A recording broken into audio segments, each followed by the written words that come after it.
I think they were going to build it in cement and then stucco it over, sort of like a whitewash, you know, kind of very Mediterranean.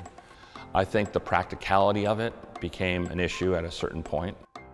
He said, I want it to be a stone that feels soft, but from a performance standpoint, and it had to be really thin, it had to be a stone that was very hard. So we literally did a worldwide search for this limestone.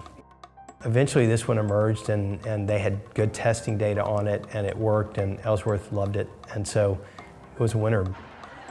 Yeah, based on the selection of samples they made here, I got back to the quarry and I showed them the pictures. Look, this is what they selected. And then it's the responsibility of the quarry manager to pick the right bench for the stone. So they know more or less, okay, this pattern, we can get it out of that area. So based on that, they mark the bench and they carve out the blocks from there. Limestone just has this contemporary look. It's just timeless.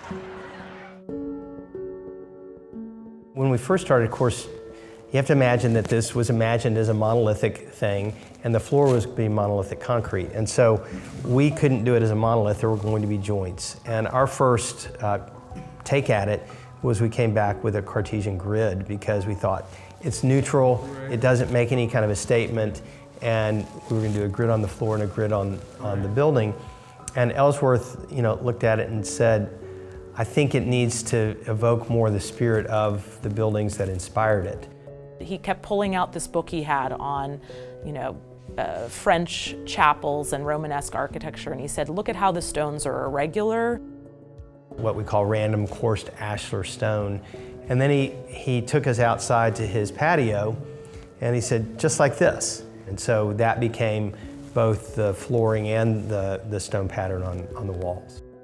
And Ellsworth was interested in there being a rigor to it, but he wanted it to feel random, like the buildings that inspired him. And that in and of itself was challenging. So we kind of put it into a computer model that randomized it. He didn't want us making decisions, which is pretty cool. So he said, leave it to chance. Let it sort of spill out the way it does. And then there was a couple of places where the joints didn't work out because of how it hit a window, and those got modified, just for practicality. But it was completely randomized. It required a high level of craft, almost perfection, unseen typically in masonry work, and the joints are tiny.